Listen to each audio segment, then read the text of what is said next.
You're listening to the My Simplified Life podcast, and this is episode number 77.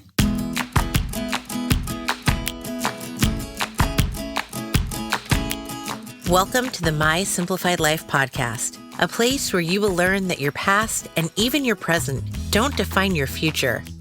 Regardless of what stage of life you're in, I want you to feel inspired and encouraged to pursue your dreams, simplify your life, and start taking action today. I'm your host, Michelle Glogovac, and I'm excited to share my stories and life lessons with you while taking you on my own journey. This is My Simplified Life.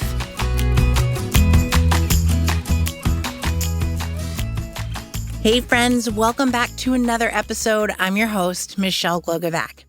If you've been listening to the show and following me, then you know I am all about two things: making a difference in the world and changing the future. I have been immensely blessed with the clients that I work with because their work and messages align with my goals. My guest today is the pure definition of changing the world, and I am one of her, if not her biggest fans. Rachel Lauren is an influencer, an advocate, and a change agent. She is a DEI department head and co-founder of Diversified, a boutique consulting firm. Rachel is a Black life activist and a foster and adoption advocate, and she's also the adoptive mom of 3 beautiful tiny humans. Rachel is truly on a mission to change the world in all she does, and she blows me away with her work.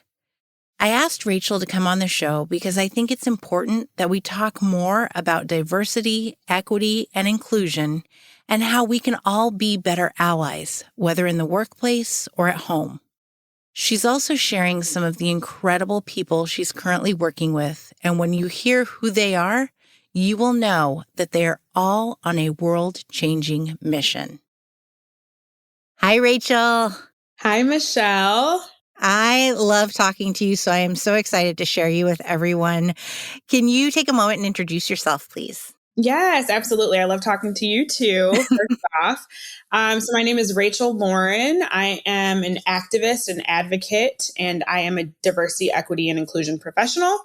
I'm also a adoptive mother of 3 beautiful children, 1 6, 1 5, 1 4. And they are definitely what fuel my fire for the work that I do. I love it. And I just described you to my husband as one of those people who everyone needs to know. And yet I feel you're so humble about what you do and what you know. And I'm like, no, I want the world to know about you. Well, that is so sweet. Now you're talking to your husband. That makes me feel special. Oh, yeah. He knows who you are. Absolutely. You know, I can't talk too much about all of my clients with other people. So I have to let someone know. I love it. Well, thank you. And I'm one of your biggest fans, you know, not just because we work together, but because I believe in what you do. And I love your story of how you got the corporate position that you have. Can you go into that just a little bit? Yeah. So not my firm, but my full-time. Yeah. Let's talk about your full-time and then how the firm came about too. Yeah, sure. So I have kind of worked in and out of both food and beverage as well as tech for the majority of my career. And I've always been token. I've been the token Black girl. And in that, I think I would go into organizations and always see issues that needed to be addressed. I would very quickly become the person that was, assisting with building programs and employee resource groups and becoming the content expert on all things equity and creating inclusive environments. And so it was just something that I always did as like a side desk job in any position that I was in. And so my current company, I work for Favor Delivery, which is a tech company that's owned by HEB. For those that are in Texas, know HEB. Those that aren't wouldn't. I'm from Chicago, and I was like, what is HEB? But it's literally a way of life. It's the grocery store. I loved it when I lived in Houston. Yeah, it's the grocery store of Texas, the largest employer here, but they own Favor. And so we are on-demand food company, so very similar to like Uber Eats and DoorDash. And so I started with Favor actually working in sales. I led their national sales team, but in tandem was also leading the diversity and inclusion efforts. At the time, equity wasn't included in that. And so we created, employee resource groups. We started to create programming, and it was literally a side desk thing. And then COVID hit, and then George Floyd was murdered. And then the country realized that everyone that was in these side desk positions had value and everyone that, was doing this work already really needed to step into it full time, because you can't be reactive. You really need to be proactive. And I actually stepped outside of my full-time role and, took on diversity, equity, inclusion for the company. And so now I head that up, and it'll be almost a year for them that I've been doing that. But I was also doing it on, the side in my own business as well. So it's just been something that I've always been interested in. I think that DEI in general speaks to all of the individuals in the world that are voiceless or feel voiceless. And it creates the opportunity for individuals to support them, to hear them, to acknowledge them. And that's just kind of something that I've always been passionate about. So. And, it's really sad that it's taken so long. It's taken the murder of George Floyd to get to this point that people are recognizing that we need to do more. Yeah. I think that for so long, everyone thought, well, we're doing good. We're getting ahead, and there's more inclusion, and, we've got same-sex marriage, and that's, okay now by the Supreme Court. So we must be doing something right. But yet we're still so far behind. There's so much more work to do. Absolutely. And the reality is the needle will always move. There will never be a world where we've arrived, where we've mastered it all, where we've figured it all out, because people will continue to evolve. And so if people continue to evolve, then our understanding of people has to continue to evolve, right? So, even you brought up marriage, like how we used to see marriage, that had to evolve. People had to get with the reality that you love who you love. And if you love who you love, then that means everything that comes along with love should go with it.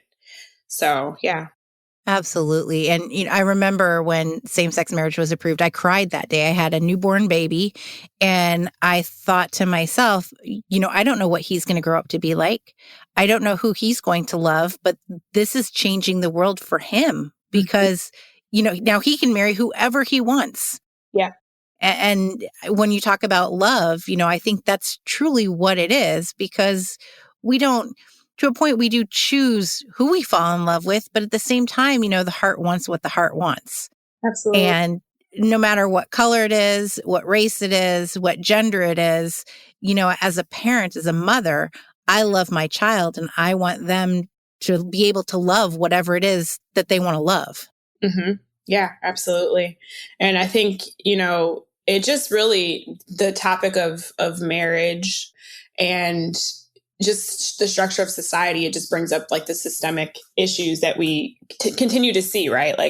That's the other thing that diversity, equity, inclusion is about. It's addressing these systemic issues and acknowledging the privileges that everyone has. Everyone has privilege in a different, way. So. Mm-hmm. And I like that you say that everyone's going to evolve. And I think that I felt like last year we saw how unevolved people were. And that was what was so sad. Yeah, absolutely. And we continue to. Yeah. We continue. Yeah. Yeah, especially in the pandemic, right? Because now the things that people could hide, they can't hide. And it sounds like they don't want to hide it. That's what it seems like. There's a lot of people coming out of the woodwork and the woods who are just really showing the world who they are and what they believe in and how backwards they truly are. I think that's my opinion, and I'm going to stick to it. Yeah. But let's talk about Diversified, also your firm. Mm-hmm. Because you're three powerhouses who I say you are changing the world, and I truly believe that every time I say it. Oh, well, thank you. I am blessed. I started a business with two of my greatest friends. One has been my best friend for over 20 years. We went to high school together. Her name is Relicia Brumfield, and she actually has a background in media. She's worked with NBC, CBS. And then my other friend, who's also my sorority sister, shout out to Delta Sigma Theta Sorority Incorporated. She has over 20 years of experience in HR. And so, we all brought colorful backgrounds to the table. But the reality is, even though we were in different industries, we had very similar stories. And we birthed Diversified out of a place of pain, being 3 Black women in corporate America, seeing the disparities, right, between us and other professionals, as well as just the access, the limited access that you see for Black people and people of color, but definitely for Black women. I mean, if you go Google right now and look for C-suite of Fortune 500 companies, you won't really find any Black women at all, right? It's very telling. Mm-hmm. So we, came to each other having experienced real life trauma in positions that we all were in our individual careers, and really wanting to heal that, not just for ourselves, but for people. And so we just were like, look, it's time. If we're going to keep doing these side desk jobs for every company that we work for, then we need to do this and get paid what we're worth, get recognized for it, and actually make a difference. So that's how Diversified got started. One of the things I love that you said to me early on was that you help corporations who look diversified from the outside, but when you go behind the closed doors, they really aren't. Mm-hmm. And that stuck with me because I think it's such a great point. I think in the past year, we've seen a lot of people who are now saying they're more conscious of, who do they have on their podcast? Who are their clients? Who's on their board? And they're bringing on people of color to, help make that more diversified. And yet I don't think it's very authentic personally. And it's trying too hard. And then at the same time, as you've said, behind closed doors, are you really being inclusive of everyone? Right. Yeah. So, I mean, I think for me, our work always starts with race. And, that's a taboo thing. People don't like to talk about race. It makes people uncomfortable, but it's a conversation that has to be had. The reality is you can go into a space, right? And let's say we have a heterosexual Black woman and a heterosexual white woman. Well, we see that there's the privilege of race there. Let's change that and have a LGBTQIA plus Black woman and LGBTQ plus white woman. Well, they both have, maybe some disadvantages because of their sexual preference or orientation. But when you add race onto it, well, there's another layer. So race is that one thing we can't get away from it. It's the one thing that can be added to any, other disparity. And it's the thing that people identify you as when they see you. It's like, oh, I see you. I see that you're Black. And what does that mean, right? In society. So race is the first thing that we address. And so to your point about, organizations that look diverse, a lot of times you'll see that when they do like data dumps and they'll say like, this is what our company looks like, there's this grouping of people of color. But people of color is a very wide range. So when we say, oh, there's 30% people of color, well, if we drill down, what does that mean? How many Black people are in the organization? How many Latinx or Hispanic individuals are in the organization? Then you start to see that it's way less. And we also kind of do a disservice when we start to have conversations about experiences, because while there are some things that are similar in the group of people of color, there are some things that we can relate to. There are definite differences. And I think we saw that with Black Lives Matter specifically this past summer. So, those are some things that I like to call out. The other thing is that there is diversity even within these different demographics. So as a Black person, I know that we're not a monolith. There's diversity within, our thing. Being Black could mean that you're Afro-Latina, because there's a difference between race and ethnicity. So ethnically, you might be Puerto Rican, but when someone sees you, they see you as Black. And the social construct of race tells us that it's all about appearance. It's what you look like. It's when someone sees you, that's what they identify you as. So there's a lot of depth there.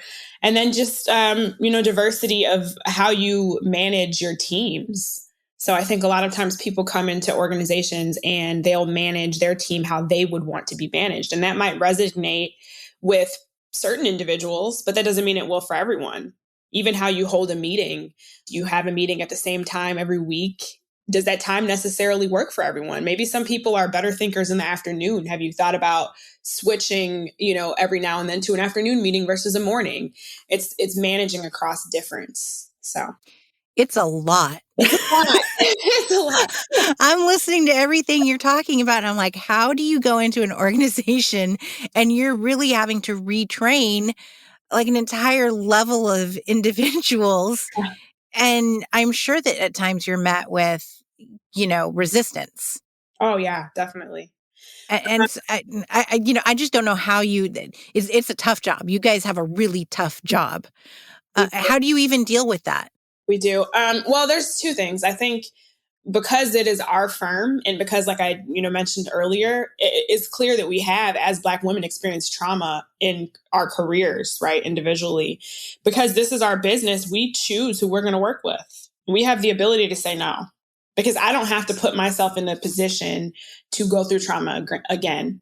I don't have to. So there's that. I think when we talk to clients, it's not just a matter of selling ourselves to them and, showing our value to them, but it's them showing that they're willing, right? That they actually want to do the work, that this isn't a performative thing for them. It's important for us to have buy-in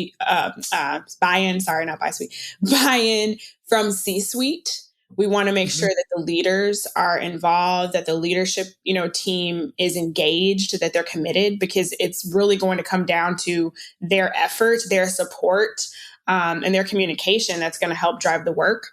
And a lot of times we go in and we do assessments. So we'll do cultural assessments that look different depending on the organization we're going into. But that helps us identify where the areas of opportunity are, where some strengths are, and where some things that, that some holes that maybe leaders aren't seeing or team members are not necessarily ready to share with them, but they'll share with us. So we always develop like a roadmap of where to start and where we want to go. And what would you suggest to someone, let's say myself, I own my own company. I've just hired on an intern who hasn't even started yet. Yeah. But, how is it that I can be inclusive, whether it's clients, future team members? What is it that I can do? Because I think my clients are all very diverse. It's just kind of happened. I don't know how it happened, but I'm proud that it has happened in this organic type of way. But what suggestions or tips would you give to people who want to make sure that they are inclusive and diverse, and just more mindful of everything? Yeah, I think listening is the biggest piece of this. And that's the first step that we ask in any organization that we go into or any training that we do, is that you listen. Because a lot of times the lessons that, people pay all of these hundreds of dollars to get books on and take courses for, you really could learn if you just listen to the people that you work with and the people that are different than you and might not think how you think. So I think listening is definitely a big thing. I think also acknowledging that experience is not something that you can argue with. Like how someone says they've experienced something, that's their truth. And so it is the truth, right? There's this perception and intention piece of how I perceive what I've gone through as my reality. And while the person on the person that was maybe doing an act or speaking to me or involved in the situation, while their intention might not have been what it was, my perception is still very valid. So I think in that listening piece, you start to uncover why, individuals feel the way they do or why they navigate things the way that they do. And it's based on their experiences. And that will help you to be more inclusive, because then you'll start to think, okay, I see this way, but they see this way. And so how can I start to consider other thoughts and other ways of being? I think the other thing, not to discredit, because I know I mentioned talking about, books, but you can go find books and you can listen to podcasts and there are people that this is the work that they do. And I think it's important to pay individuals for that work. A lot of times when we go into organizations, we do say, hey, there might be team members here. There might be people on your staff that are willing to raise their hand and have conversations. But let's be very careful not to always ask the people that are going through trauma or experiencing some of these difficult things that we're talking about to teach you. Like, you got to teach yourself. Right. It's not their job. Exactly. And if you are asking them to teach you, we'll start off with what you're going to pay them. Pay them for time. It's very real. I've even seen, on Clubhouse. I know, Michelle, you're on Clubhouse. I've seen that. I was just going to mention that the rooms that I've listened to you in. Yeah. I've seen people say, pay that person for their time because they just gave you a lot of information and it's not their job to give you that. You know what I mean? So I think that that's something to consider. But inclusivity, I think, starts from listening. It starts from being open to other ideas, other thought processes, other voices, and being okay being uncomfortable. Because I it like that. really is being uncomfortable, you know? Hmm. And I think we all should be Mhm. comfortable with being uncomfortable. It's the same thing with accepting change. It's going to happen. It's inevitable. So accept it, move on. Yep, absolutely. That's it. Now, and when we talk about Clubhouse, you are connected to some amazing individuals. How, we don't have to name them, we can name them, but how is it that you have started working with and coming into contact with people who are advocating for such change? And one thing I was in the Clubhouse room, was it last week, where we talked about prison reform. Mhm. And Yeah. it was so enlightening for me Mhm. because, the whole podcast, the whole premise of it, and what I want people to know is that you're in charge of your future. It doesn't matter what happened in the past. It doesn't matter what's going on right now. Mhm. You're in charge of your life going forward and how you want that to look. And when I look at someone like Lewis Reed, I'm Mhm. blown away by what his past has looked like and what his present and future looks like, because he is the true definition of, I'm going to take the past and leave it in the past and I'm going to do better and be better. Yeah, absolutely. Shout out to Lewis Reed. The day that you're talking about on Clubhouse was the Day of Empathy, which is a national recognized day to acknowledge, discuss, and fight for change, right, in criminal justice reform, social justice. And Lewis is an advocate for that. He is definitely a voice leading in that effort. And I want to acknowledge him. He's one of my best friends now, and we met through this work. But so that day on Clubhouse, it was the kickoff for Day of Empathy. And so to answer your question, I think I am fortunate enough to have a career that coincides with my personal passion, not just my professional passion. And so for those that follow me on social media, my platform is all about its activism. It's social justice activism, it's advocacy.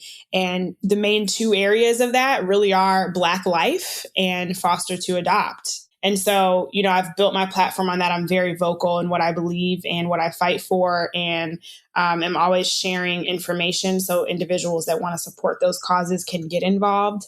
And that's really how I've met people is through that. It's through just using my voice, using the access and the influence that I happen to have, even at the touch of my fingers, to make a change. And then also in the DEI work that I do, the organizations that we end up working with sometimes fall into that realm as well. So Dream Corps is actually one of them. They're one of our clients. And so, it's kind of like marrying the two worlds for me. So that's kind of how it's happened. I love it. I love how vocal you are, because so many people will not stand up for what they believe in. Mhm. They'll believe it behind closed doors, but when put on the spot, people don't want to say it. And Mhm. I think it's really important that you are standing up for not only yourself, but for so many other people in everything that you're doing. Mhm. And you mentioned foster care and adoption. So let's talk about your three little people, because you are a foster to adopt mom who has adopted three gorgeous little humans.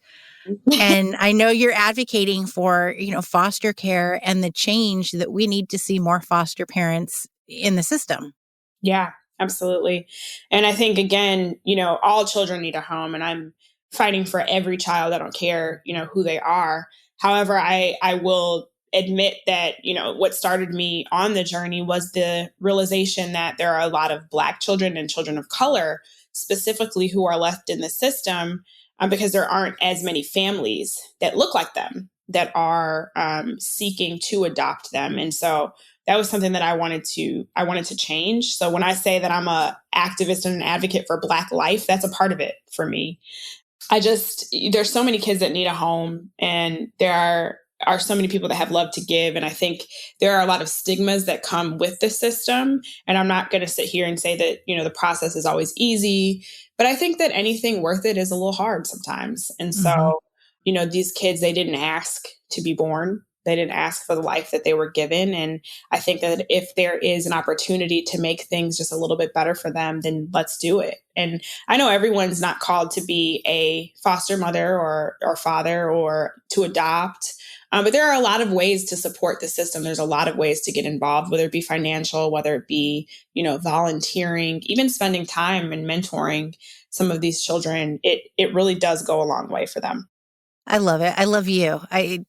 Everything you do is, to me, it's incredible because you really are such a positive person who's looking for such positive change in the world, and we just don't see enough of it. Thank you, Michelle. I appreciate you. I'm going to cry. Can you take a moment and share with everyone where they can find you? Because they need to find you, Clubhouse, Instagram, all of it, and they need to follow you and listen. Yeah. So my main, social media platforms are definitely Clubhouse and Instagram. On Instagram, you can find me at The Only Rachel. You can also find me on Clubhouse at that handle as well. You can even type that into Facebook and find me on Facebook. I have a personal Facebook page as well as a Rachel Lauren page, so you can access both of those. LinkedIn is another great way to find me. I do post a lot there as it relates to diversity, equity, and inclusion and social justice. And you can find me there under Rachel Pierce Burnside. And then I'm on Twitter, kind of. You're going to be more involved. I'm telling you right now. It's something we're going to work on. Handle is at The Only Rachel, but there are 2 L's instead of 1. The real story, Michelle, is that I used to have it, and I actually had grown a platform pretty big on there. And then a few years ago, just was like, I don't like this anymore, and deleted it. And then lost my handle, and I'm like, I don't want to do this anymore. So that's my Twitter. Did I miss anything? Are those all my handles? Yeah, you missed Diversified. Oh, yes. Also my website. So www.theonlyrachel.com is my personal website, and you can find more about what I do there as well. And then Diversified is on LinkedIn. You can type in Diversified now, Diversified Consulting Firm, and it'll come up. So you could definitely follow us there. And then on Instagram, it's at Diversified Now. Excellent. Thank you so much. I greatly appreciate you, Rachel. Thank you. I appreciate you too. Thanks for having me. Thank you. I could talk to Rachel all day, and when we do chat on the phone, it's at least an hour-long conversation. I love the change she is advocating for in so many areas, that she's bringing to light the need for more Black foster parents, working on criminal justice reform, making diversity, equity, and inclusion a part of organizations so that everyone is not only included, but listened to. This is the type of good in the world that we need to see more of, and I'm so proud to not only know Rachel and her work, but to be the one who's representing her. Rachel is one of the many reasons why I'm able to not only work towards my goal of changing the world, but actually doing it. You are in charge of your future, and you are capable of making a difference in your life and the lives of others. So you need to remember it's up to you to stand up and speak out for what you believe in. As always, thank you from the bottom of my heart for listening. And until next week, stay safe, stay healthy, and stay happy.